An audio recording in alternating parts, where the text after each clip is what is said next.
All right, good morning and welcome to our weekly App State football press conference with head coach Dowell Loggains. The Mountaineers will host Arkansas State this Saturday for the regular season finale at 2:30. Coach Loggains will give us an opening statement and then we'll take questions from media. Hello, appreciate you guys being here. Always great after a win, big win by men's basketball and Coach Sharp and women's basketball. Ton of appreciation for Coach Sharp, win or lose. I've always got a text from her after the game. She's unbelievable with just, even when times are tough, about just dropping a line of encouragement. So pulling for both those programs and excited they were able to get a win, and as well as football. And got a big home game here. We are pleading with our fans. I know it's Thanksgiving, but we need everyone here. So if you got to go home and come back, our student section, this one means a lot. It's an opportunity to win to have a chance to compete another time. We want to send the seniors out the right way. They've gone through an awful lot in their tenure here, in their career here, and they deserve to go out with one more win, which would also give them the opportunity to play one more game as well. So this one is a huge one, and we need everyone here and being as loud and pack the rock. And with that, I will open it up. David Ware, 24/7 Sports. Dowell, you mentioned Rashad DeBinion. I think it was a wrist you said it was on Saturday. Do we know if there's anything structural there that would keep him out, or is it just kind of he's got to work through it type Yeah, of thing? it's a thing I think that he's going to have to work through. I don't have an update yet. Hopefully I'll get one soon on where he's at, but I don't think it's structural. Talking about red zone defense, especially the last 4 weeks, they've done a pretty good job of keeping things limited to field goals instead of touchdowns. Yeah. And that's been vital in making those one-score games. As you've watched that group kind of refine that process of red zone defense over the season, are there one or two things you think have really taken off, especially as you've gotten 9, 10, 11 games in? Yeah, I still think it's a work in progress. It helped last week. They missed a wide open touchdown pass, and they got a touchdown pass or a touchdown run brought back because of a holding call. That definitely helped. So it's still a work in progress there, but we are getting better at it. I think sometimes it's just the more you do it, then obviously we've changed the emphasis of the way we practice. We put red zone in earlier than what we had been, just because we wanted the good on good competition of getting the speed of it, and just better understanding of how to play red zone defense. Things change, so I think it's practice. I think it's guys completely understanding what they're being asked to do as well. What does Arkansas State's defense want to try to do to you guys this week? Well, I'll have a better feel of that when the game starts because they are multiple. It's a 4-down defense. The style of play is something that is always going to show up on Coach Jones's teams. The guy he coaches hard. You can see it. You can see that Alabama mentality in this team with how they operate offense, defense, and special teams. But tremendous amount of respect for how they play, not just their talent level. But it's a 4-down team. They'll mix in some odd stuff, and they're aggressive. Marvin Parker Jr., WLOS ABC Asheville. So when, the field storming happened, just in terms of whether it was warranted or not, it's not the question, but when students storm, it's kind of like a sense of just emotion, maybe of what the year's been, how close the year's been, how big Marshall was. Maybe what did you make of just feeling the alumni, the students on the field after the game? I'm going to be honest. I didn't know because I went over and shook Coach Gibson's hand and told him how much respect I have for him as a coach. And I do have an appreciation of how his team handled the game after the game, even just walking off the field. It wasn't trash talking. It wasn't. I saw the quarterback sitting there who obviously got hurt in the game. He had tears in his eyes about not getting to compete and finish the game. But just I have respect for that group and how they're responding to Coach Gibson's coaching, and they handled themselves with class, and a ton of respect for those guys. They're going to continue to get better and better and better. But I did hear afterwards, like, hey, the fans rushed the field, and to me, it's. Everyone's like, well, why are we rushing?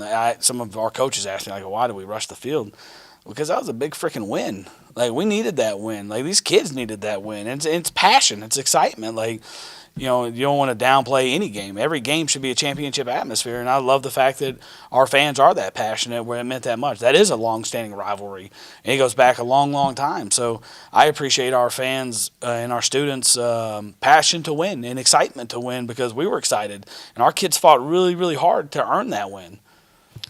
And for Thanksgiving week, anything about practice change? You're doing anything special on a Thursday with the team or anything like that? Yeah, we'll do. Yes, absolutely, because they don't have class on Wednesday and Thursday. So Wednesday we'll keep it at normal time. We'll do like a Thanksgiving dinner as a team that after Wednesday's practice, and then we'll move it up we'll move practice up to kind of a mid-morning practice on Thursday and give those guys the afternoon off as their families travel. Football still will take the priority of the day, and practice will not change. The structure of the practice, just the time of it will. And you want to give them that afternoon because we have a lot to be grateful for here. We do, and we all get to be here, and we get to represent this Block A, and we don't take that lightly. So, and there'll be families traveling in, and that they'll have time to spend with their loved ones during that time, but also keep football a priority. There's still football to be played, but in whatever the totality is at this point in year one, maybe from your coaching staff or from seeing the team on the field, what's something that you're proud of about the maturation of this first year? Yeah, I'm proud of the kids. I'm proud of the fight. I'm proud when you lose 4 games in a row that you show up and compete the way they did and win a hard-fought game in a one-score game, because it'd be a lot easier to quit, to shut it down, to not play hard, to not practice hard, to start thinking about transfer portals and other things like that. But the commitment level they have to each other and the commitment level they have to our logo in that locker room, that's what I'm really proud of. Matt President, App State Sports Network. Coach, you've now blocked 3 kicks this season. How much of that is schematic in preparation, and how much of that is just simply effort? It's both. Our job is to make sure we put our guys in a situation to be successful. And I think when you look at our special teams, our kids are definitely bought into, they understand it. From the top down, this organization is going to be, all 3 phases are very important, and we give a lot of time to special teams. I came from a place with Joe DeCamillis and Pete Limbo that prioritized in South Carolina, that prioritized special teams. They had 2 really good special teams coordinators, and I learned a lot about just structurally how those 2 guys thought and how they attack special teams and how much time to put into it. And we take the same amount. We probably spend more time on special teams or as much time as anyone in the country. Now you put guys that are bought in, that play really hard, and that defensive line, DeNigel, Rondo, Dylan, the edge pressure by Favo and Miles Farmer, and those guys that necessarily don't love their roles on defense because they wish they were playing more defense, but have completely bought into special teams. And to be a good special teams unit, that's what you need. You need buy-in from every player on that roster, and it's also the sell of like, hey, if you have dreams to play at the next level, this is a way to increase your value, because it does matter at the next level. There's only 53 players, so even when you're a 1 and a 2, you're going to be playing on special teams. Unless you're a first-round draft pick, you're going to be playing on special teams, and our guys have bought into that. So it's a combination of putting them in positions to succeed, and it's also their effort and buy-in to get the job done. You mentioned post-game about Sam Mbake moving to the slot and what he had to do to get ready last week.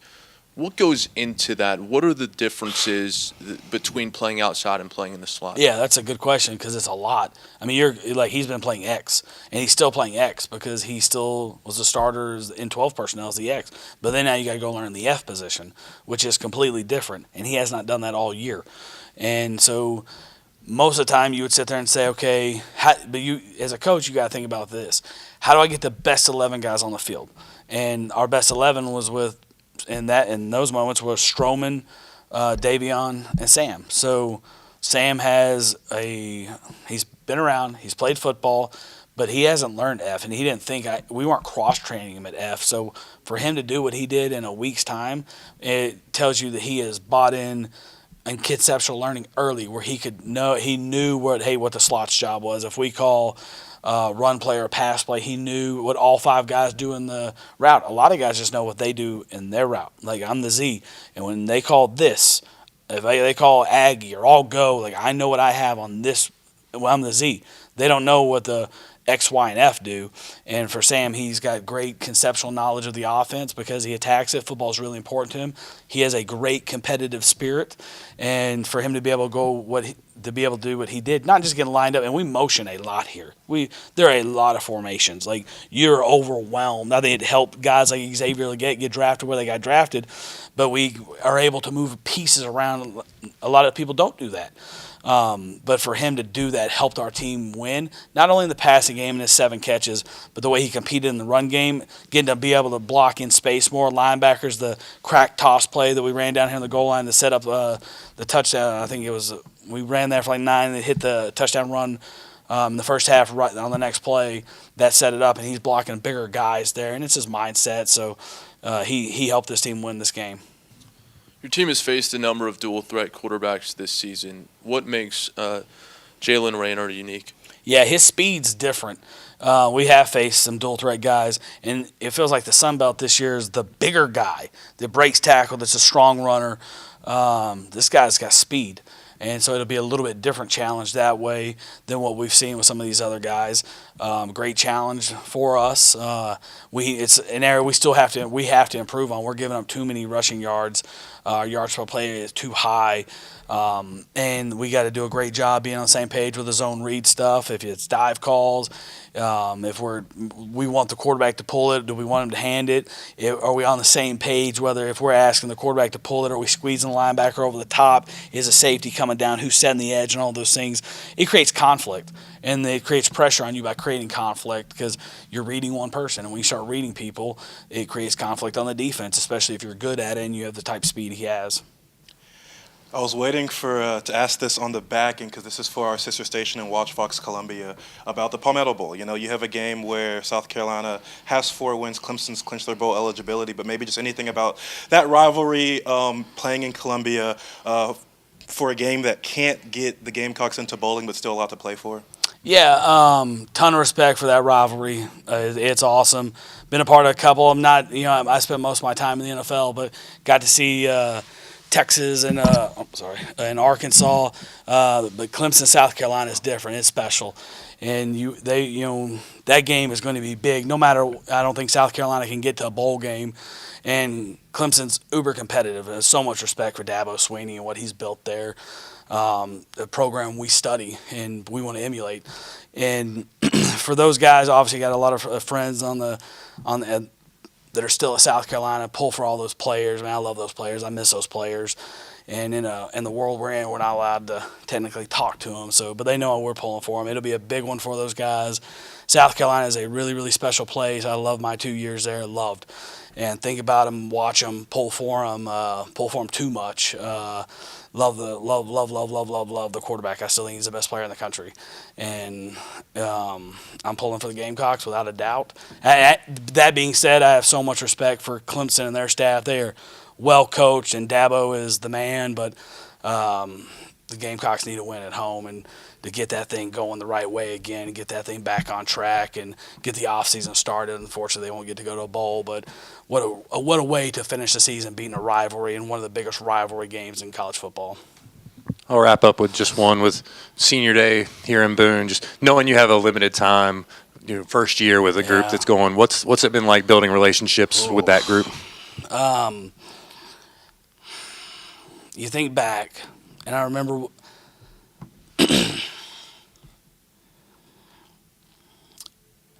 walking through that door, and it feels like it was yesterday for the first time having a team meeting. And there were about 50 people in this room. And I'm like, where are all the players? And they were like, hey, Coach, that transfer portal thing is real. And there's a bunch of them already in the portal. And you're sitting there, you're looking at these guys, and I told them the message then that day. I don't remember the day. I think it was December 12th, December 8th, one of those days. And I told them, guys, y'all didn't pick me, but I picked y'all.